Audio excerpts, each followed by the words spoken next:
ويسألونك عن ذي القرنين قل سأتلو عليكم منه ذكرا। আর তারা আপনাকে যুলকারনাইন সম্পর্কে জিজ্ঞেস করছে। কুল, আপনি বলে দিন, সাআতলু আলাইকুম মিনহু যিকরা, যুলকারনাইনের ব্যাপারে আমি তোমাদেরকে পুরো বৃত্তান্ত শুনিয়ে দিব। যুলকারনাইন কে, তার পরিচয় আল্লাহ এর পরের আয়াত থেকে বড় সুন্দর করে তুলে ধরেছেন। রব্বুল আলামিন বললেন, ও নবী, যুলকারনাইনের পরিচয়, তার সম্পর্কে আপনি এদেরকে বলে দেন, ইন্না মাক্কান্না লাহু ফিল আরদি ওয়া আতাইনাহু মিন কুল্লি শাইইন সাবাবা। আল্লাহ তাআলা বলছেন, ইন্না মাক্কান্না লাহু ফিল আরদ, নিশ্চয়ই আমি তাকে অর্থাৎ যুলকারনাইনকে জমিনের বুকে অধিষ্ঠিত করেছিলাম, আমি তাকে কর্তৃত্ব দিয়েছিলাম, ক্ষমতা দিয়েছিলাম। শুধু তাই নয়, আল্লাহ তাআলা বলছেন, ওয়া আতাইনাহু মিন কুল্লি শাইইন সাবাবা, গোটা পৃথিবীর কর্তৃত্ব পাওয়ার ক্ষমতার জন্য যত রকমের উপায় উপকরণ দরকার, যুলকারনাইনকে সকল উপায় উপকরণ আর সরঞ্জাম যিনি দান করেছিলেন তিনি কে? খুব খেয়াল করে শুনবেন, আমি কিন্তু অপ্রয়োজনীয় কোনো কথা বলছি না, শুরু করে দিয়েছি। আপনারা ভাবতে পারেন, হুজুর দেশের চলমান পরিস্থিতিতে এখান থেকে আলোচনা শুরু করেছেন কেন? একটু পরে বুঝবেন কেন শুরু করেছি এখান থেকে। যুলকারনাইন, ওনার পরিচয় তাফসীরের বিভিন্ন কিতাবে বিভিন্ন ভাবে এসেছে। যুলকারনাইন আসলে কে ছিলেন? তিনি কোনো ফেরেশতা ছিলেন না, তিনি কোনো নবী রাসূলও ছিলেন না, তিনি ছিলেন আল্লাহর একজন নেককার বান্দা।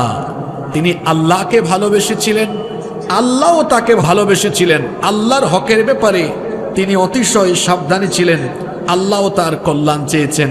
তিনি একদিকে যেমন ছিলেন খুব পরহেজগার নেককার বান্দা, অন্যদিকে তার এই পরহেজগারিতার কারণে আল্লাহ তাকে এত ভালোবেসেছেন যে আল্লাহ তাআলা গোটা দুনিয়ার পাওয়ার, গোটা দুনিয়ার ক্ষমতা এই যুলকারনাইনকে দান করে দিয়েছেন। সুবহানাল্লাহ।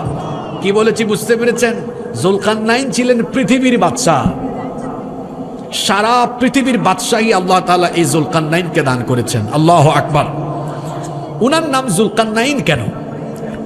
তাফসীর ইবনে কাসীর এবং ফাতহুল কাদিরের ভেতরে এসেছে, উনার নাম যুলকারনাইন হওয়ার কয়েকটি কারণ আছে। কেউ কেউ বলেছেন উনার মাথার চুলে দুইটা গুচ্ছ ছিল, যার কারণে তাকে বলা হতো যুলকারনাইন। যুলকারনাইনের একটা অর্থ হয় বাংলায় দুই গুচ্ছওয়ালা। কেউ কেউ বলেছেন তার মাথার চুলে দুইটা গুচ্ছ ছিল। আবার কেউ কেউ বলেছেন প্রাচ্য আর পাশ্চাত্যের যতগুলো দেশ আছে, পূর্ব দিকে পশ্চিম দিকের যত দেশ আছে, সবগুলো দেশ তিনি জয় করেছিলেন এবং সবগুলো দেশ তিনি শাসন করেছিলেন বলে তাকে বলা হয় যুলকারনাইন। আবার কেউ কেউ বলেছেন তার মাথার দুই দিকে সিংহের অনুরূপ দুইটা চিহ্ন ছিল। কোনো বর্ণনা এসেছে, কেউ কেউ বলেছেন তার মাথার দুই দিকে দুইটা ক্ষত চিহ্ন ছিল বলে তাকে বলা হতো যুলকারনাইন। তার ব্যাপারে যত তথ্য পাওয়া যায় এর মুলাখাস বা সামারি হচ্ছে, তিনি একজন সৎ এবং ন্যায়পরায়ণ বাদশাহ ছিলেন এবং গোটা পৃথিবীতে তিনি ন্যায়, ইনসাফ, সুবিচার কায়েম করেছিলেন। তার বিজয় লাভ করা এই এলাকাগুলোতে কোনো জুলুম ছিল না, কোনো অন্যায় ছিল না, বরং তিনি সুবিচার আর ইনসাফের রাজত্ব প্রতিষ্ঠা করেছিলেন। তাকে পৃথিবীর বাদশাহী, গোটা দুনিয়ার রাজত্ব যিনি দান করেছিলেন, জোরে বলেন তো তিনি কে? খেয়াল করে শোনেন, যুলকারনাইন এমন এক বাদশা ছিলেন, আল্লাহ তাআলা তাকে এমন বাদশাহী দান করেছিলেন, আল্লাহ তাকে এমন ক্ষমতা দিয়েছিলেন, তিনি পশ্চিম দিকে সফর আরম্ভ করলেন। পশ্চিম দিকে সফর আরম্ভ করে করে এমন এক জায়গা পর্যন্ত পৌঁছালেন। রব্বুল আলামিন বলছেন ফাআতবাআ সাবাবা, অতঃপর তিনি এক পথ অবলম্বন করলেন, একটা পথে চলতে থাকলেন। হাত্তা ইযা বালাগা মাগরিবাশ শামসি ওয়াজাদাহা তাগরুবু ফি আইনিন হামিআতিন ওয়া ওয়াজাদা ইনদাহা কওমা। পশ্চিম দিকে যেতে যেতে তিনি এমন এক জায়গা পর্যন্ত গেলেন, তিনি এমন এক জায়গায় গেলেন, এরপরে পৃথিবীর আর কোনো মাটি নাই। সেখানে তিনি সমুদ্রের মধ্যে কর্দমাক্ত জলাশয়ে সূর্যকে ডুবতে দেখলেন। আর সেখানে তিনি এমন এক কওম, এমন এক জাতির সন্ধান পেলেন, এমন এক জাতিকে দেখলেন যেই জাতির ব্যাপারে আল্লাহ তাকে অপশন দিলেন। আল্লাহ তাআলা যুলকারনাইনকে বললেন, কুলনা ইয়া যাল করনাইনি ইম্মা আন তুআযযিবা ওয়া ইম্মা আন তাত্তাখিযা ফীহিম হুসনা। আল্লাহ বললেন, হে যুলকারনাইন, তুমি যদি চাও তাহলে এই জাতির লোকদেরকে শাস্তি দিতে পারো, আবার চাইলে এদের সাথে উত্তম আচরণ করতে পারো। যুলকারনাইন তখন জবাব দিলেন, قال أما من ظلم فسوف نعذبه ثم يرد إلى ربه فيعذبه عذابا نكرا। তিনি তখন বললেন, যে ব্যক্তি জুলুম করবে অবশ্যই আমি তাকে শাস্তি দিব, অতঃপর তাকে তার রবের কাছে ফিরিয়ে নেওয়া হবে, তখন তাকে আরো বেশি শাস্তি দেওয়া হবে। কিন্তু যারা জুলুম করবে না, যারা ভালো মানুষ, নেককার মানুষ, তাদের ব্যাপারে তিনি বললেন, ওয়া আম্মা মান আমানা ওয়া আমিলা সালিহান ফালাহু জাযাআনিল হুসনা ওয়া সানাকুলু লাহু মিন আমরিনা ইউসরা। কিন্তু যারা ভালো আমল, যারা ঈমান এনে নেক কাজ করবে, তিনি বললেন তাদের জন্য উত্তম পুরস্কার রয়েছে এবং তাদের সাথে আমি সদ্ব্যবহার করব, তাদের সাথে আমি কোমল আচরণ করব, নরম কথা বলবো, ভালো আচরণ করব। দেখেন যুলকারনাইন বাদশা এমন ছিলেন, এই আয়াতগুলোতে বলা হলো তিনি পশ্চিম দিকে চলতে চলতে একটার পর একটা দেশ জয় করতে লাগলেন।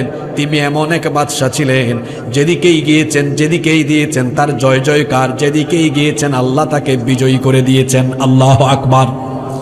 আপনারা শুনতেছেন? এদিকে তাকান। পশ্চিম দিকে যেতে যেতে পৃথিবীর শেষ দেশ পর্যন্ত তার দখলে।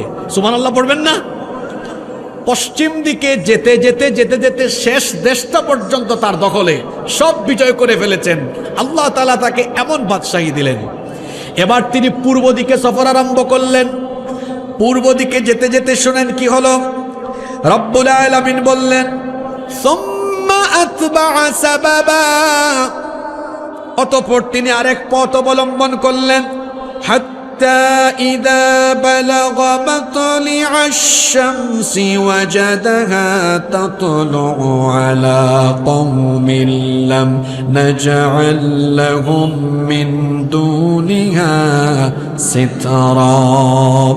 পূর্ব দিকে যেতে যেতে একেবারে এমন এক জায়গা পর্যন্ত পৌঁছালেন, তিনি সেখানে গিয়ে দেখলেন এমন এক জাতি, যেই জাতি আর সূর্যোদয়, সূর্য আর তাদের মাঝখানে কোনো অন্তরাল নাই, পর্দা নাই, সরাসরি সূর্যের আলো এই জাতির উপর এসে পড়ছে।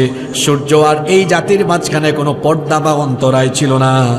আল্লাহ তাআলা এই কাহিনী বর্ণনা করে বলছেন, কাযালিকা ওয়া ক্বাদ আহাতনা বিমা লাদাইহি খবরা। এই হচ্ছে যুলকারনাইনের আসল ঘটনা। আর আল্লাহ তাআলা এই সম্পর্কে পরিপূর্ণ অবগত ছিলেন। যুলকারনাইন এমন এক বাদশা, তিনি পূর্ব দিকে যেতে যেতে পূর্ব দিকের সব দেশ জয় করেছিলেন। পশ্চিম দিকে যেতে যেতে পশ্চিমের শেষ দেশ পর্যন্ত জয়লাভ করে তিনি গোটা দুনিয়াতে ন্যায়, ইনসাফ আর সুবিচারের রাজত্ব প্রতিষ্ঠা করেছিলেন। সুবহানাল্লাহ পড়েন। এবার মূল কাহিনীতে ঢুকে যাচ্ছে, খেয়াল করে শুনেন। এবার তিনি আরেকটা পথ ধরলেন। আল্লাহ বলছেন সুম্মা আতবাআ সাবাবা, অতঃপর তিনি আরেকটা পথ অবলম্বন করলেন, এবার উত্তর দিকে যেতে লাগলেন। হাত্তা ইযা বালাগা বাইনাস সাদ্দাইনি ওয়াজাদা মিন দুনিহিমা কওমান লা ইয়াকাদুনা ইয়াফকাহুনা কওলা। এরপরে তিনি এমন এক পাহাড়ি রাস্তায় পৌঁছালেন। দুই পাহাড়ের মধ্যবর্তী স্থানে গিয়ে এমন এক জাতিকে পেলেন। খেয়াল করেন, দুইটা পাহাড়, দুই পাহাড়ের মধ্যবর্তী স্থানে এমন একটা জাতিকে পেলেন যাদের ভাষা তিনি বুঝতেছিলেন না। এরা এসে তার কাছে একটা আবেদন জানালো। কি বলল শোনেন, قالوا يا ذا القرنين إن يأجوج ومأجوج مفسدون في الأرض। তারা বলল, হে যুলকারনাইন, নিশ্চয়ই ইয়াজুজ আর মাজুজ এই দুই সম্প্রদায় আমাদের উপর জুলুম চালায়, আমাদের উপর অত্যাচার চালায়। তারা গোটা সমাজে, গোটা এলাকায় ত্রাসের রাজত্ব কায়েম করেছে, বিশৃঙ্খলা ঘটায়, সন্ত্রাসী কার্যক্রম ঘটায়। তারা এখানে সবাইকে একসাথে হত্যা করে, তারপরে লুটপাট করে আমাদের জীবনটাকে অতিষ্ঠ করে তুলেছে, আমাদের উপর বড় জুলুম করছে। আমরা তাদের মোকাবেলা করতে পারছি না। আপনার কথা আমরা শুনেছি, গোটা পৃথিবী আপনি জয় করে ফেলেছেন, আপনি আমাদের এখানে এসেছেন, আপনার কাছে আমাদের একটা আবেদন হলো। তারা তখন বলল, فهل نجعل لك خرجا على أن تجعل بيننا وبينهم سدا। আপনি কি এই ইয়াজুজ মাজুজ আর আমাদের মধ্যে কোনো একটা দেয়াল বা প্রাচীর নির্মাণ করে দিতে পারবেন? আপনাকে আমরা কিছু টাকা পয়সা দিব, কিছু খরচাপাতি দিব, আপনি এই ইয়াজুজ মাজুজ এই দুই অসভ্য বর্বর গোষ্ঠী থেকে আমাদেরকে একটু সাহায্য করেন, কিছু একটা করেন। তাদের আর আমাদের মাঝখানে একটা প্রাচীর, একটা দেয়াল সৃষ্টি করে দেন। দেখি তো মনোযোগ কেমন আছে আপনাদের। দুই পাহাড়ের মাঝখানে একটা কওম, একটা জাতি যাদের অত্যাচারে অতিষ্ঠ ছিল, এদের নাম কি? হ্যাঁ বলেন।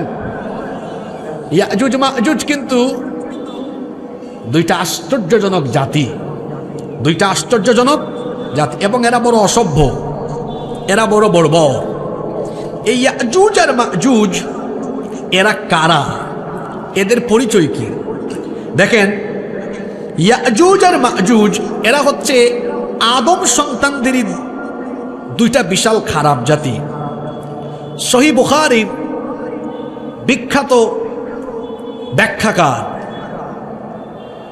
যিনি ফাথুল বারি লিখেছেন, আল্লামা হাফেজ ইবনে হাজার আসকালানি রাহিমাহুল্লাহ, তিনি বলছেন এরা হচ্ছে নূহ আলাইহিস সালামের ছেলে ইয়াফেস, এর পরবর্তী বংশধরদের দুইটা খারাপ গোত্র।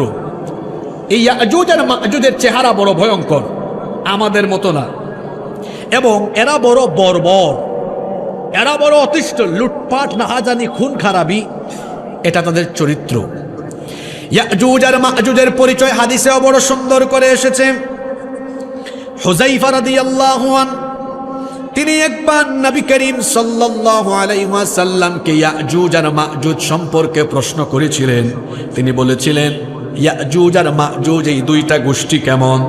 আল্লাহর নবী তখন বললেন, ইয়াজুজ হলো একটা জাতি আর মাজুজ হলো আরেকটা জাতি। এদের প্রত্যেকের অধীনে আবার রয়েছে আরো 4000 জাতি। এদের কোনো ব্যক্তি ততদিন পর্যন্ত ইন্তেকাল করে না যতদিন না তার চোখের সামনে তার নিজের ঔরসজাত কমপক্ষে 1000 সন্তান দেখতে না পায়।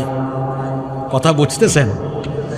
এদের কোনো ব্যক্তি ততদিন পর্যন্ত মরে না যতদিন না সে তার চোখের সামনে কমপক্ষে তার ঔরসজাত 1000 সন্তান দেখতে না পায়।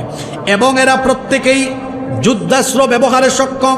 হুযায়ফা রাদিয়াল্লাহু আনহু আরো বলেছেন, আমি নবী করিম সাল্লাল্লাহু আলাইহি ওয়াসাল্লামের কাছে আবেদন জানিয়েছি তিনি যেন ইয়াজুজ আর মাজুজ সম্পর্কে আরো বিস্তারিত বলেন। আল্লাহর নবী তখন বললেন, এরা হলো 3 ধরনের। এক দল হলো আরুজের মতো, আরুজ হলো সিরিয়ার একটি বিশাল বৃক্ষের নাম। এর দৈর্ঘ্য হলো লম্বায় 120 হাত। অর্থাৎ ইয়াজুজ মাজুজের একটা গোষ্ঠী হলো এই আরুজ বৃক্ষের মতো 120 হাত। আপনারা কয় হাত? কথা বলে না। আর এরা কয় হাত? তাই না? কি সাধারণ স্বাভাবিক মনে করতেছেন আপনি? কি বর্বর, দেখতে তো ভয়ঙ্কর। আল্লাহর নবী বলেছেন এদের চেহারা বড় ভয়ঙ্কর। সিগারুল উয়ুন, সিগারুল উয়ুন, চক্ষু হলো এদের ছোট ছোট এবং এদের চুল হলো এলোমেলো, অসম্ভব রকমের কুকরানো। এদের ললাট এটা একটু প্রশস্ত, দেখতে একটু ভয়ঙ্কর, বিদঘুটে, কেমন জানি। নবীজি আরো বলেছেন এমন এক জাতি, এরা কোনো ঘোড়া এবং লোহা এদের মোকাবেলায় দাঁড়াতে পারে না।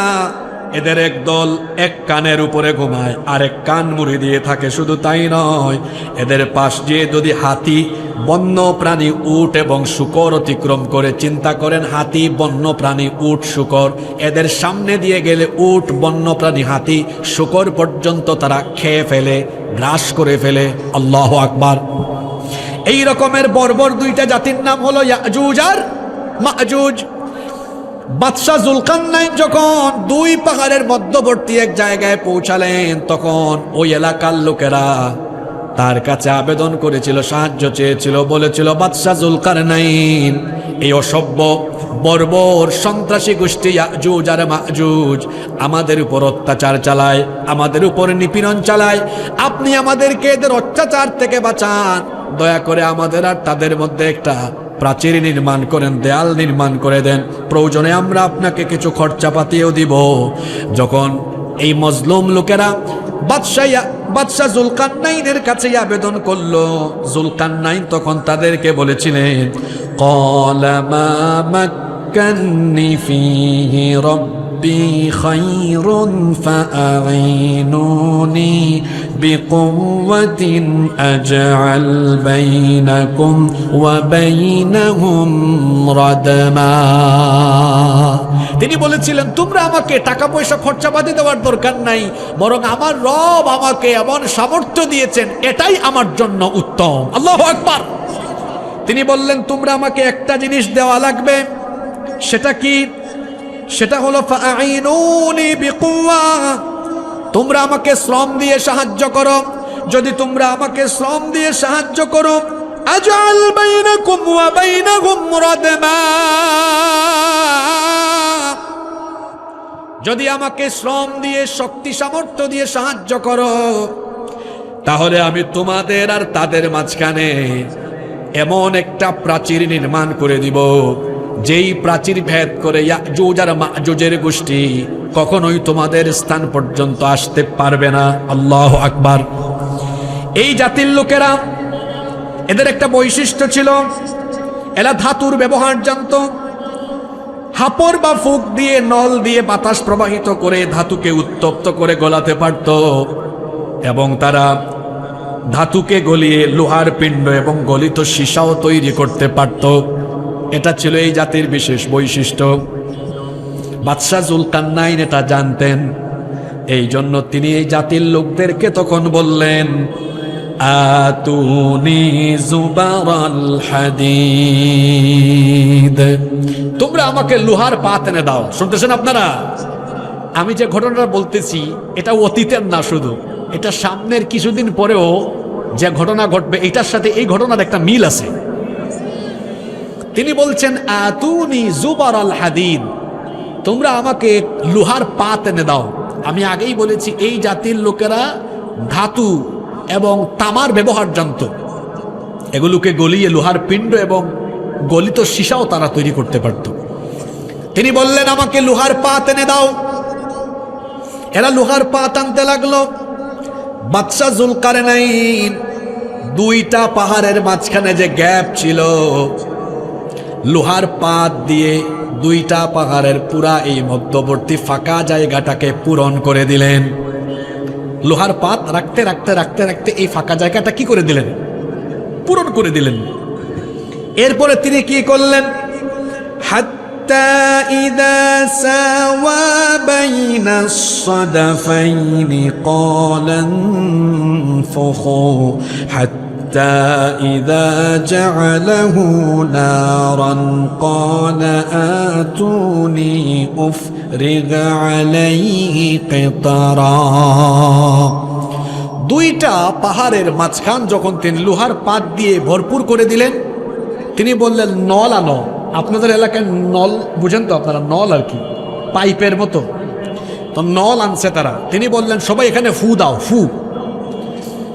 নলের মধ্যে ফু দিয়ে বাতাস প্রবাহিত করে এই তামাকে গলানো হলো। গলানোর ফলে এটা উত্তপ্ত হয়ে আগুন ধরলো, গলানো হলো। এখন তামা গলিয়ে এই তামার পাতগুলোকে একটা শক্তিশালী লোহার প্রাচীরে, এক প্রাচীরে রূপান্তর করা হলো। শক্তিশালী একটা লোহার প্রাচীর হলো। তিনি এবার বললেন এবার এখানে তামা নিয়ে আসো। এবার এখানে কি নিয়ে আসো? তামা। তামা বুঝেন তো আপনারা।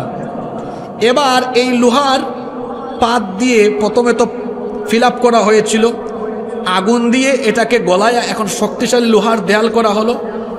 এর উপরে কি ঢেলে দেওয়া হলো বলেন? কপার। কপার বা তামা, তামা ঢেলে দেওয়া হলো। এটা তিনি দেওয়ার পরে বললেন, এই আয়াতগুলো কত বৈজ্ঞানিক, একটু পরে আমি সায়েন্টিফিক ওয়েতেও ব্যাখ্যা করব, খেয়াল করে শোনেন। এই প্রাচীরটা নির্মাণ করে তিনি বললেন فما استطاعوا أن يظهروه وما استطاعوا له نقبا। এটা ভেদ করে উপরে বা নিচের দিক দিয়ে ইয়াজুজ মাজুজ গোষ্ঠী আসা অসম্ভব। আল্লাহ যতদিন না চাইবেন ততদিন পর্যন্ত এটা এই প্রাচীর ভেদ করে এরা আসতে পারবে না। তিনি একটা লোহার প্রাচীর দিয়ে ইয়াজুজ মাজুজকে বন্দী করে দিলেন। কথা শুনতেছেন আমার? এখন প্রশ্ন হতে পারে, হুজুর এতক্ষণ ধরে যে আপনি কথা বলতেছেন, এই লোহার প্রাচীর ইয়াজুজ মাজুজের জন্য বাদশাহ জুলকারনাইন তৈরি করে এদেরকে আটকায় দিলেন, এই প্রাচীরটা পৃথিবীর কোন দেশের কোথায় অবস্থিত? এটা নিয়ে হাজার হাজার বছর ধরে গবেষণা চলছে। কেউ কেউ বলেছেন এটা হলো চীনের সেই মহাপ্রাচীর, কিন্তু এই কথা যারা বলেন এটা বিশ্বাসযোগ্য নয়। কারণ চীনের মহাপ্রাচীর তো ইট দিয়ে তৈরি, এটা সীসা দিয়ে নয়। কিন্তু জুলকারনাইনের প্রাচীরে সীসা ব্যবহার করা হয়েছে। সুতরাং যারা বলেন এটা চীনের মহাপ্রাচীর, তাদের এই কথা সঠিক নয়। আবার কেউ কেউ বলেন যে এটি হচ্ছে কাস্পিয়ান সাগরের উপকূলে অবস্থিত এই দেয়ালটি, এবং ইতিহাসবিদগণ স্বীকৃতি দেন এই দেয়াল তৈরি করেছিলেন মহাবীর আলেকজান্ডার দ্য গ্রেট। এই দেয়াল তৈরিতে আবার লোহা এবং তামা ব্যবহৃত হয়েছে, এবং সেখানে একটা তোরণও আছে যা কাস্পিয়ান গেট বা আলেকজান্ডার গেট নামে পরিচিত। দারিয়াল এবং দারবেন্ট নামে দুটি শহরে এর ব্যাপ্তি রয়েছে। কিন্তু যারা আলেকজান্ডার দি গ্রেট এর বানানো এই দেয়ালকে জুলকারনাইনের দেয়াল বলেন, তারাও এটা ভুল বলেন। আমি মনে করি এই দেয়াল উদ্ভাবন করা এটা পৃথিবীর কারোর জন্য সম্ভব নয়। যদিও রাশিয়ান একদল মুসলিম গবেষক তারা দাবি করেছে তারা এই জায়গাটা পেয়েছে যেটা বরফে আচ্ছাদিত, সেখানে তারা এর সন্ধান পেয়েছে বলে দাবি করে। কিন্তু আমি এটা বিশ্বাস করি না। কেন বিশ্বাস করি না? এর একটা কারণ আছে। দেখেন কুরআন কতটা বিজ্ঞানময়, আপনারা খেয়াল করে শোনেন। জুলকারনাইনের কাহিনী বলতে গিয়ে আল্লাহ চাইলে এতটুকুই বলতে পারতেন যে তিনি ইয়াজুজ আর মাজুজের জন্য একটা দেয়াল তৈরি করেছেন, তারপর সেখানে এদেরকে বন্দী করে দিয়েছেন। আপনারা বলেন তো আল্লাহ চাইলে এতটুকু বলে দিলেই পারতেন না? কিন্তু এভাবে বলেন নাই, বলেছেন কিভাবে এই দেয়ালকে নির্মাণ করা হয়েছে। এর ভেতরে একটা বিজ্ঞান লুকিয়ে আছে। কিছুক্ষণ আগে বলেছি প্রথমে দুই পাহাড়ের মধ্যবর্তী জায়গা লোহার পাত দিয়ে এই স্পেসটা পূরণ করা হয়েছে, তারপর গলিয়ে একটা দেয়াল তার উপরে কি দেওয়া হয়েছে ভুলে গেছেন? এই ব্যাখ্যাটা বিস্তারিত কোরআনে কেন দেওয়া হয়েছে জানেন?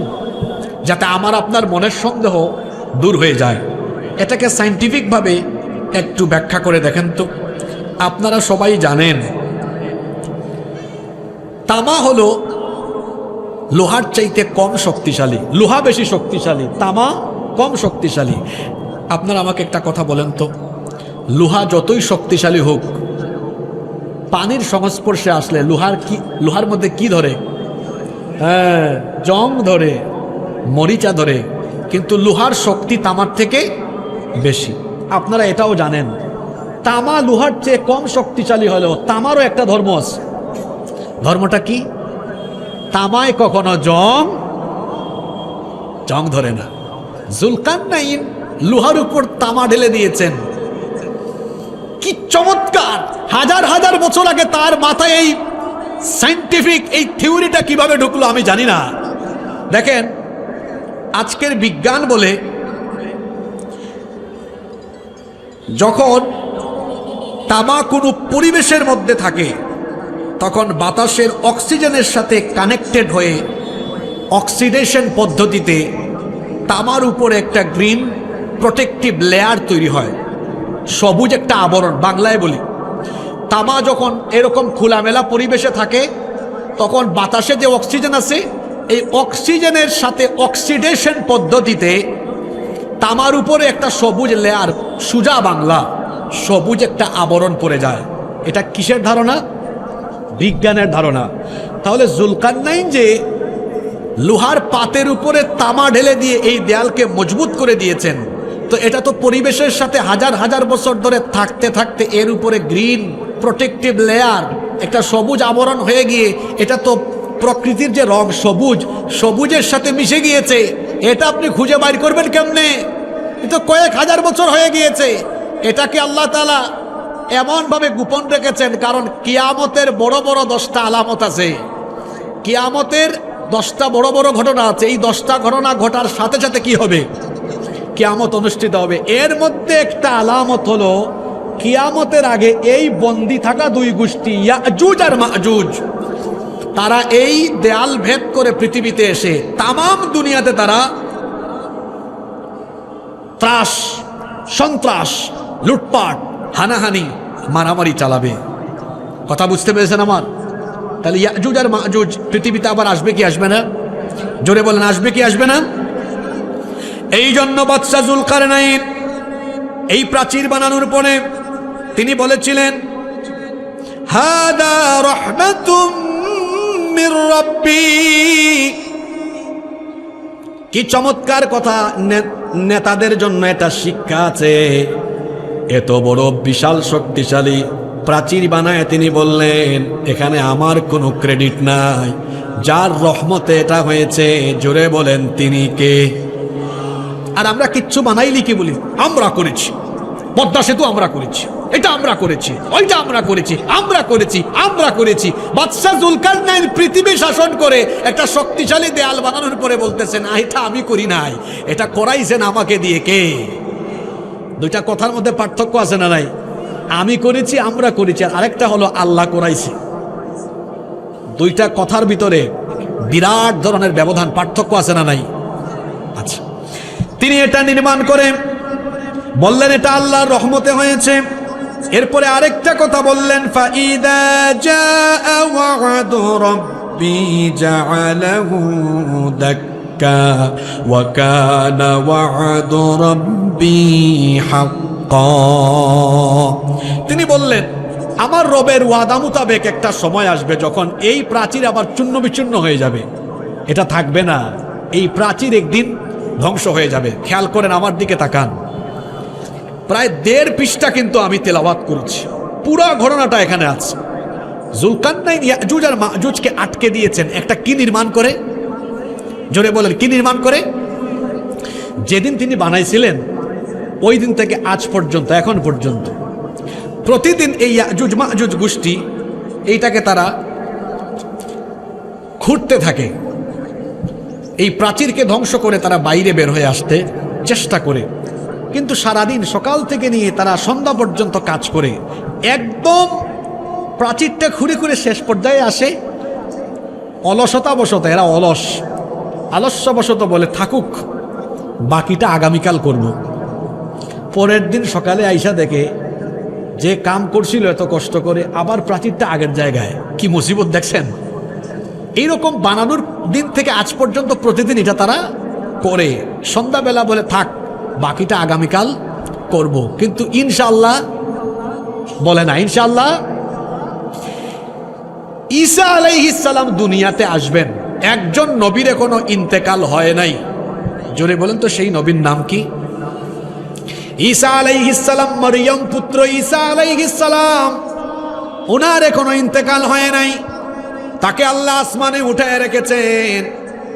দাজ্জাল এসে যখন গোটা দুনিয়াতে তার দাজ্জালীয় কর্মকাণ্ড চালাবে, দাজ্জালের কর্মকাণ্ডে যখন পৃথিবীর মানুষ দিশেহারা হয়ে যাবে, দাজ্জালের কর্মকাণ্ডে যখন মানুষেরা ফ্রাস্ট্রেট হয়ে যাবে, গোটা পৃথিবী যখন দাজ্জালীয় কর্মকাণ্ডে, দাজ্জালীয় ত্রাস, দাজ্জালীয় ভয়াবহ কর্মকাণ্ডে মানুষ যখন অতিষ্ঠ হয়ে যাবে, আল্লাহ তাআলা সিরিয়ার দামেস্কের পূর্ব দিকের সাদা গম্বুজওয়ালা মসজিদে সাইয়েদিনা ঈসা আলাইহিস সালামকে পাঠাবেন। তিনি আসার পরে ইমাম মাহদী আলাইহিস সালাম এবং মুসলমানদেরকে নিয়ে দাজ্জাল আর তার বাহিনীকে মোকাবেলা করে বর্তমান ফিলিস্তিনের বাবেলুদে তিনি দাজ্জালকে কতল করবেন, হত্যা করবেন। আল্লাহু আকবার। গোটা পৃথিবীর পরিবেশ শান্ত হয়ে যাবে, গোটা পৃথিবীর পরিস্থিতি শান্ত হয়ে যাবে। কিন্তু এর কিছুদিন পরেই দেখা যাবে এমন দুইটা জাতি পৃথিবীতে নেমে আসবে। আল্লাহ তাআলা বলছেন, ইন্নী কদ আখরাজতু ইবাদাল্লি লা ইয়াদানি লি আহাদিন বিকিতালিহিম। ঈসা আলাইহিস সালামকে আল্লাহ তাআলা বলবেন, হে ঈসা, তুমি তো দাজ্জালকে আর তার বাহিনীকে হত্যা করেছো, কিন্তু দাজ্জালের চাইতে ভয়াবহ দুইটা জাতি আছে, এরা এখন পৃথিবীতে নেমে আসবে। এরা কিভাবে নেমে আসবে শোনেন। আল্লাহ তাআলা কোরআনে কারীমের 21 নম্বর সূরা সূরাতুল আম্বিয়া এর 96 নম্বর আয়াতে বললেন, হাত্তা ইদা ফুতিহাত ইয়াজুজ ওয়া মাজুজ ওয়া হুম মিন কুল্লি হাদাবিন ইয়ানসিলুন। উঁচু উঁচু ভূমি থেকে তারা নেমে আসতে থাকবে। এই ইয়াজুজ আর মাজুজ কিভাবে নামবে? এরা তো প্রতিদিন চেষ্টা করে শেষ দিকে আসে, বলে আগামীকাল করব, আইসা দেখে পরের দিন এই অবস্থা। কিন্তু দাজ্জালকে হত্যা করার পরে একদিন হঠাৎ করে ভুলবশত এদের মুখ দিয়ে ইনশাআল্লাহ বের হবে। এই ইয়াজুজ আর মাজুজ একদিন সন্ধ্যাবেলা বলবে, থাকুক, আজকে বহুত কাম করছি, বাকিটা আগামীকাল করব পরের দিন আইসা দেখবে কাম যা করে গেছে ওখানে, অল্প একটু বাকি। খেয়াল আছে আপনাদের? এবার শুনেন কি তাণ্ডব শুরু হয়। অল্প একটু বাকি, পরের দিন সকালবেলার প্রথমার্ধেই তারা এই কাম সেরে ফেলবে। এই প্রাচীর ভেদ করে এবার উঁচু উঁচু ভূমি থেকে তারা নেমে আসতে থাকবে। আল্লাহ তাআলা ঈসা নবীকে বলবেন, ঈসা, তাড়াতাড়ি তুমি মুসলমানদেরকে নিয়ে তুর পাহাড়ে গিয়ে আশ্রয় নাও। কথাটা চিন্তা করেন তো, ঈসা নবী দাজ্জালকে হত্যা করবেন, আর আল্লাহ ঈসা নবীকে বলতেছেন, তুমি এখন তাড়াতাড়ি মুসলমানদেরকে নিয়ে কোন পাহাড়ে আশ্রয় নাও। আল্লাহ বলবেন, ঈসা, তুমি এবার মুসলমানদেরকে নিয়ে এই ইয়াজুজ আর মাজুজের মোকাবেলা করতে পারবা না, কারণ এরা হলো বড় ভয়ঙ্কর জাতি। এদের মোকাবেলার শক্তি পৃথিবীর কারো। এরা এত ভয়ঙ্কর, আল্লাহর নবী বলেছেন, এদের একদল যখন নেমে আসবে, সারা দুনিয়ার নদী আর সাগরের পানি একদলই পান করে খায়া ফেলবে। পরবর্তী দল এসে দেখবে পৃথিবীর কোনো নদী সাগরে পানি নাই, দেখলে মনে হবে পৃথিবীতে জীবনে কোনোদিন পানি ছিল না। এরা এসে সমানতালে মানুষকে হত্যা করবে, লুটপাট করবে, খুন খারাপিতে লিপ্ত হবে। মানুষেরা গবাদি পশু আর তার পরিবার নিয়ে বিভিন্ন সুরক্ষিত দুর্গে গুহার ভেতরে গিয়ে লুকাবে, আশ্রয় নিবে। ওইদিকে ঈসা আলাইহিস সালাম তিনিও মুসলমানদেরকে নিয়ে তুর পাহাড়ে চলে যাবে। আর ইয়াজুজ মাজুজ গোষ্ঠী দুনিয়াতে নেমে এসে এরা মানুষের ঘর বাড়ি নষ্ট করবে, সমুদ্রের পানি পান করে নিঃশেষ করে ফেলবে, আতঙ্কে মানুষ দূর দূরান্তে চলে যাবে। এই ইয়াজুজ আর মাজুজ গোষ্ঠী পৃথিবীর সব দিকে তাণ্ডব লীলা চালাবে। এরপরে তারা ফিলিস্তিনের দিকে একটা অঞ্চলে গিয়ে তারা দাম্ভিকতার সাথে বলবে, জমিনের সব অধিবাসীদেরকে আমরা শেষ করে ফেলেছি। এবার তারা একটা তীর আকাশের দিকে মারবে, বলবে আসমানে কেউ থাকলে সেও যেন মরে যায়। আসমানের দিকে তীর মারবে, আল্লাহ কুদরতি ব্যবস্থাপনায় তীরের মধ্যে একটু রক্ত লাগায় দিবেন। তীরটা ফিরে আসার পরে তারা বলবে, দেখছো কারবার, কি শক্তি আমাদের। আসমানের অধিবাসীরাও শেষ, জমিনের অধিবাসীরাও শেষ, আসমানের অধিবাসীরাও শেষ। ঈসা আলাইহিস সালাম তুর পাহাড়ে আশ্রয় নেবেন। মুসলমানরা বিভিন্ন রকম দুর্গম আর বিভিন্ন গুহার ভেতরে নিয়ে আশ্রয় নিবে। গোটা দুনিয়াতে দুর্ভিক্ষ দেখা দিবে, অভাব অনটন দেখা দিবে। তখন একটা গরুর মাথাকে 100 দিনারের চাইতেও উত্তম মনে করা হবে। ঈসা আলাইহিস সালাম লক্ষ্য করবেন মুসলমানরা বড় কষ্ট করে গিয়েছে। তিনি আল্লাহর দরবারে হাত তুলে বলবেন, রব্বুল আলামিন, মুসলমানরা বড় কষ্টে পড়ে গিয়েছে, সব দিকে তো দুর্ভিক্ষ, এত অভাব অনটন, দয়া করে তুমি এই কঠিন পরিস্থিতিতে আমাদেরকে বাঁচাও, কারণ তুমি ছাড়া এই কঠিন পরিস্থিতি থেকে আর আমাদেরকে কেউ বাঁচাতে পারবে। ঈসা আলাইহিস সালামের দোয়া আল্লাহ কবুল করবেন। ঈসা আলাইহিস সালামের দোয়া আল্লাহ কবুল করবেন। কবুল করে আল্লাহ তাআলা এই ইয়াজুজ আর মাজুজ গোষ্ঠীর সকল লোকদের ঠিক এই জায়গায়, খেয়াল করেন, এখানের মধ্যে ঘাড়ের মধ্যে একটা ভাইরাস জনিত রোগ দিবেন। কিছুদিন আগে ভাইরাস গেছে না বাংলাদেশে, ছুঁয়াচে রোগ, একটা ভাইরাস দিবেন। এক ভাইরাসে ইয়াজুজ আর মাজুজ গোষ্ঠীর যত লোকেরা আছে সবাই মরে যাবে। আল্লাহর নবী বলেছেন, এরা যখন মরে যাবে, এই যে আপনারা এখানে বসছেন, এই ডায়াস থেকে আপনাদের পর্যন্ত সম্ভবত 12-13 হাত জায়গা খালি আছে না নাই? কিন্তু নবীজি বলেছেন, ইয়াজুজ মাজুজ গোষ্ঠী এই ভাইরাসে যখন মরবে, সারা দুনিয়ায় অর্ধ হাত কোনো জায়গা খালি থাকবে না, এদের লাশ শুধু পড়ে থাকবে। গোটা দুনিয়া এদের লাশ আর লাশ, লাশ পড়ে থেকে গোটা দুনিয়া দুর্গন্ধযুক্ত হয়ে যাবে। আল্লাহ ঈসা নবীকে বলবেন, ঈসা, তুমি আবার মুসলমানদেরকে নিয়ে তুর পর্বত থেকে নামো। তুর পর্বত থেকে নেমে তিনি দেখবেন হাঁটারও জায়গা নাই, সব জায়গা লাশ দিয়ে পরিপূর্ণ আর দুর্গন্ধ বের হচ্ছে। তিনি বলবেন, আল্লাহ, মুসিবতের পরে এখন দেখি আর এক মুসিবত। এখন তো দুনিয়ার কোনো জায়গা খালি নাই, এদের লাশ আর লাশ, চতুর্দিকে এখন দুর্গন্ধ। আল্লাহ এই অবস্থা থেকে আমাদেরকে আপনি উত্তরণ করেন। ঈসা আলাইহিস সালাম তিনি যখন দোয়া করবেন, আল্লাহ তখন বিরাট সাইজের অনেক বিশাল আকৃতির কিছু পাখি পাঠাবেন। আপনারা জানেন কোরআনে আব্রাহার বাদশার ধ্বংসের কাহিনী এসেছে, সেখানেও আল্লাহ বিশেষ টাইপসের আবাবিল পাঠিয়েছিলেন, তৈরান আবাবিল। আল্লাহ তাআলা ওই সময় বিশেষ আকৃতির, বিরাট আকৃতির কিছু পাখি পাঠাবেন। এই পাখিগুলোর ঘাড় হবে উটের ঘাড়ের মতো, এবং এরা থাকবে বিরাট বিরাট নখরওয়ালা, অনেক বড় বড় নখর থাকবে। এরা এসে তাদের নখর দিয়ে এই ইয়াজুজ মাজুজ গোষ্ঠীর পরে থাকা লাশগুলোকে উঠায়া, কেউ কেউ বলেছেন নিয়ে একটা অজানা জায়গায় ফেলবে, কেউ কেউ বলেছেন সাগরের মধ্যে নিক্ষেপ করবে। এই বিশেষ পাখিগুলো অল্প মুহূর্তে সারা দুনিয়ায় পড়ে থাকা ইয়াজুজ মাজুজ গোষ্ঠীর লাশগুলোকে জমিন থেকে উঠায়া অন্য জায়গায় নিয়ে ফেলে দিবে।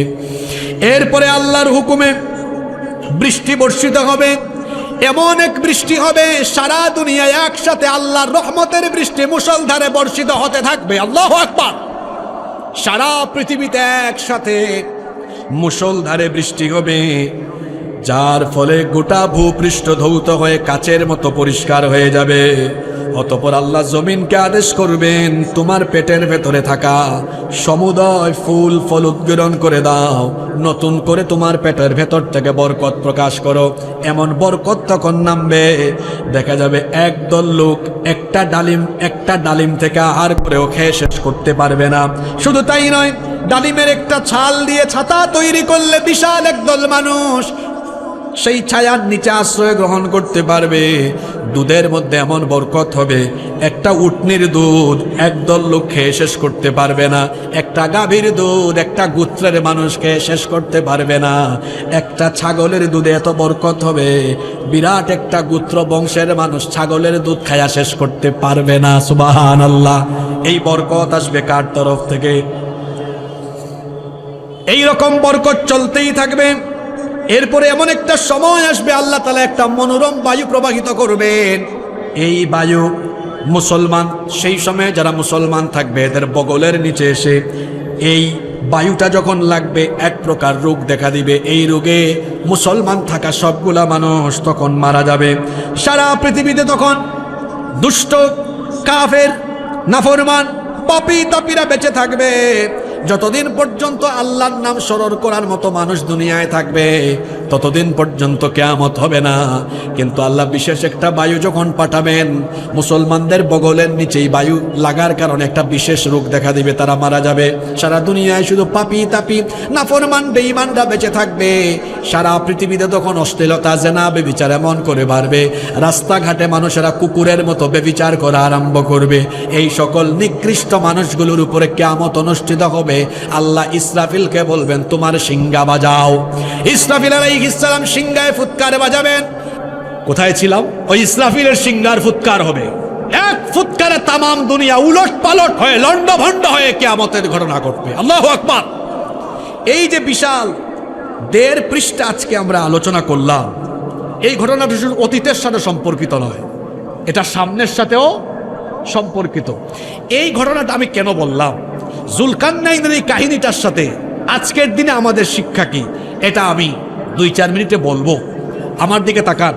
এই যে বিরাট ঘটনাটা আমরা শেষ করলাম, লম্বা ঘটনাটা আমরা বললাম, এই ঘটনাটা আমরা আজকে এখানে কেন উল্লেখ করলাম? বিশেষ করে পুরা ঘটনাটা এমন একজন ব্যক্তিকে কেন্দ্র করে, যিনি ছিলেন একজন শাসক। জোরে বলেন, তিনি ছিলেন একজন শাসক। আজকে আমি এই শাসকের ঘটনাটা কেন বললাম জানেন? আসলে সমাজ এবং রাষ্ট্র তখন ইনসাফের সাথে পরিচালিত হয় যখন শাসক ইনসাফ আর সুবিচার প্রতিষ্ঠা করতে পারেন। যদি শাসক ইনসাফ আর সুবিচার প্রতিষ্ঠা করতে না পারেন, যদি সেখানে ন্যায় বিচার প্রতিষ্ঠা না হয়, মানুষ সেখানে শান্তিতে থাকে না, সেখানে খুন খারাপি, বিশৃঙ্খলা, অশান্তির সয়লাভ হয়ে যায়। দেখেন, আমার বাংলাদেশ 54টা বছর ধরে আমরা এই দেশে এখনো শান্তি পাই নাই। শান্তির কথা বলা হলেও আমরা শান্তি পাই না। কেন জানেন? এর কারণ হলো শাসক হলো এত গুরুত্বপূর্ণ। একটা বাস যদি যশোর থেকে ঢাকার উদ্দেশ্যে ছাড়ে, এই বাসে যদি 36 জন যাত্রী থাকে, এই 36 জন যাত্রী যদি গাঁজা খায় আর ড্রাইভার যদি গাঁজা না খায়, তাহলে কিন্তু এই গাড়িটা রাস্তায় থাকবে, কারণ ড্রাইভার তো খায় নাই। কিন্তু 36 জন যাত্রীর কেউ গাঁজা খায় নাই, গাঁজা খাইছে ড্রাইভার, তাইলে গাড়িটা কি রাস্তায় থাকবে? না। আমি আপনাকে কি বোঝাতে চাইলাম? একটা গাড়ির জন্য যেমন প্যাসেঞ্জারের চাইতে যোগ্য ড্রাইভার দরকার গাড়িতে সঠিকভাবে পরিচালনার জন্য, একটা জাতি, একটা রাষ্ট্রের ড্রাইভার হলো নেতৃত্বে থাকা লোকেরা। ওরা যদি যোগ্যতার জায়গায় থেকে অযোগ্য অপদার্থ অথর্ব হয়ে যায়, সেই জাতি আর সমৃদ্ধির পথে থাকে না, সেই জাতি অধপতনের দিকে চলে যায়। এতক্ষণে বুঝছেন যে কাহিনীটা কেন বলছি? আমার তো সময় নাই, কারণ আসর টু মাগরিব, এটা দরকার ছিল রাতে, যে 2 ঘন্টা টাইম থাকবে আর আয়াতে আয়াতে শিক্ষা বুঝাই দিব। জুলকারনাইন এমন এক বাদশা ছিলেন। কথা কম করে বলবো, একটু মনোযোগ বাড়ান। কম কথায়ও বরকত হয় যদি সময় নষ্ট না করা যায়। খেয়াল করেন, জুলকারনাইনের ব্যাপারে প্রথম আয়াতটা তেলাওয়াত করেছিলাম। আল্লাহ বলেছেন, সারা দুনিয়া জয় করার জন্য আমি তাকে সরঞ্জাম দিয়েছি। এই সরঞ্জাম আল্লাহর নেয়ামত, এটা দিয়ে তিনি মানুষের ক্ষতি করেন নাই, বরং আল্লাহর দেওয়া নেয়ামত দিয়ে তিনি মানুষের মধ্যে ইনসাফ কায়েম করেছিলেন। তাহলে এই ঘটনা থেকে আজকের প্রথম শিক্ষাটা হলো, তিনি আল্লাহর দেওয়া নেয়ামতের অপব্যবহার করেননি। যত সরঞ্জাম, উপাদান, অস্ত্রশস্ত্র ছিল, এগুলো মজলুমের প্রোটেকশনের জন্য ব্যবহার করেছেন। কিন্তু দেখবেন, যেই সকল শাসকরা শাসকের নামে শোষণ করে, এরা দেখা যায় জনগণকে নিরাপত্তা দেওয়ার সরঞ্জামগুলো এগুলো আবার নিজেদের চেয়ার টিকিয়ে রাখার জন্য জনগণের ট্যাক্সের পয়সায় কিনা গুলি বুলেট জনগণের বুকের ভিতরে ঢুকায় দিয়া চেয়ারে বসে থাকার জন্য পাগল হয়ে যায়। কিন্তু জুলকারনাইন এমন ছিলেন না। প্রথম আয়াতে বলা হয়েছে তিনি আল্লাহর দেওয়া সাজ সরঞ্জামের সদ্ব্যবহার করেছেন। তাহলে আমরা এখান থেকে শিক্ষা নিব, যারা আল্লাহর দেওয়া ক্ষমতার নেয়ামত পেয়ে অপব্যবহার করে মানুষের উপর জুলুম চালায়, এই রকম জুলুমবাদীদেরকে আমরা সমাজের নিচু থেকে উঁচু কোন জায়গায় ক্ষমতার চেয়ারে বসাবো না। এইটা হলো আজকের ঘটনা থেকে 1 নাম্বার শিক্ষা। কথা কি বোঝা যায়? আবার বলিয়েন না যে হুজুরটা ঠিকঠাকই ছিল, খুব সুন্দর সুর দিয়ে ওয়াজ করছে, শেষে এগুলা কি বলে গেল। আপনার কিচ্ছা ভালো লাগে কিন্তু শিক্ষা দিতে আপনার ভালো লাগে না, তাই না? হ্যাঁ, এই গেল 1 নাম্বার কথা। 2 নাম্বার, জুলকারনাইন বাদশাহ তিনি ছিলেন ন্যায়ের পথে অবিচল। তিনি কখনো অন্যায়কে প্রশ্রয় দেন নাই। একজন ন্যায়পরায়ণ বাদশাহ হবেন এমন যে তিনি কখনো অহংকার করবেন না, বিনয়ী হবেন, ন্যায়ের পথে অবিচল থাকবেন এবং ন্যায় প্রতিষ্ঠার ব্যাপারে তিনি আপোষহীন হবেন। আজকে যে কোনো সমাজ বা যে কোনো রাষ্ট্রের জন্য এটা বড় গুরুত্বপূর্ণ। যদি ন্যায় বিচার না থাকে তাহলে মানুষ সেই সমাজে শান্তিতে বসবাস করতে পারে না।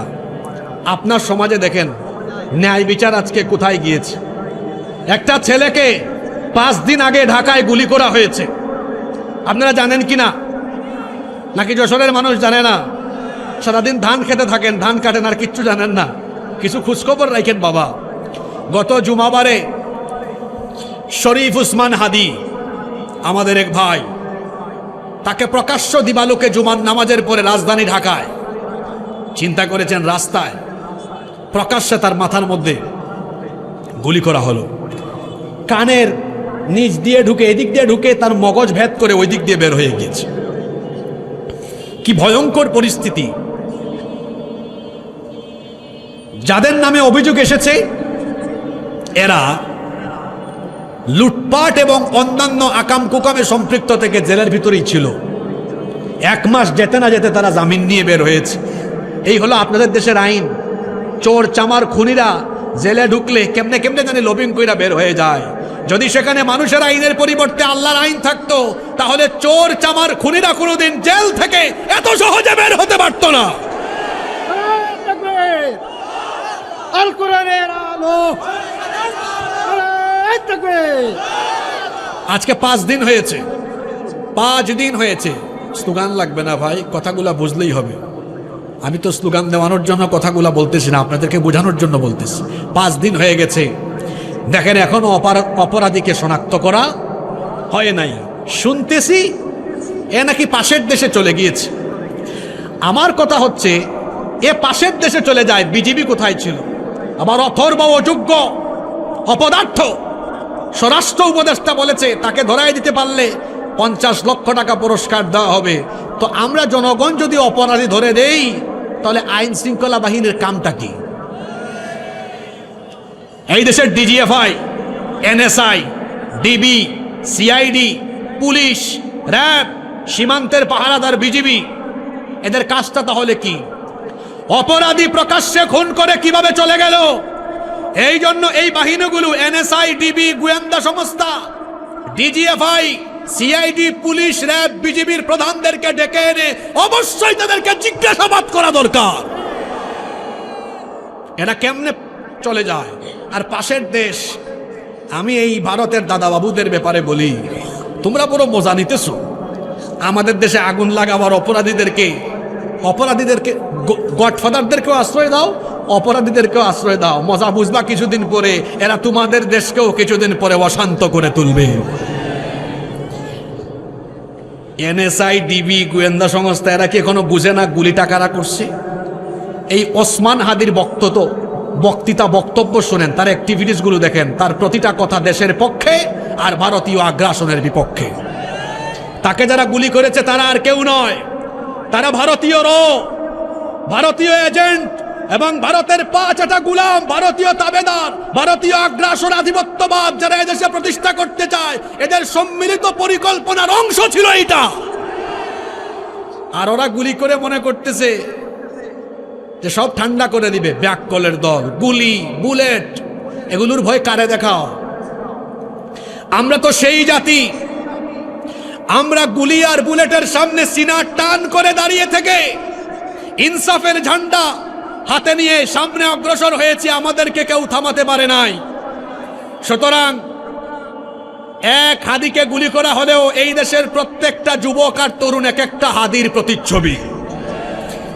এই দেশে আমরা বেঁচে থাকতে ভারতীয় আধিপত্যবাদ, ভারতীয় তাবেদারি, ভারতীয় কোনো এজেন্ডা, একটা এজেন্ডাও এই দেশে বাস্তবায়ন করতে দেওয়া হবে না। ভারতীয় গুলামদেরকে স্পষ্ট ভাষায় বলছি, তোমাদের গুলামি, তাবেদারি এই দেশে কোনোদিন চলবে এটা ভুলে স্বপ্নেও দেখো না, এটা ভুলে স্বপ্নেও দেখো না।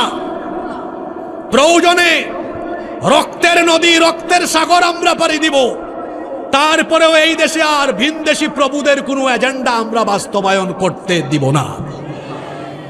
হাদির জন্য দোয়া করছি। যদিও মেডিকেল সায়েন্স বলে এই পর্যায় থেকে খুব কম সংখ্যক মানুষ ব্যাক করে, কিন্তু আল্লাহ তুমি চাইলে তো সবই সম্ভব।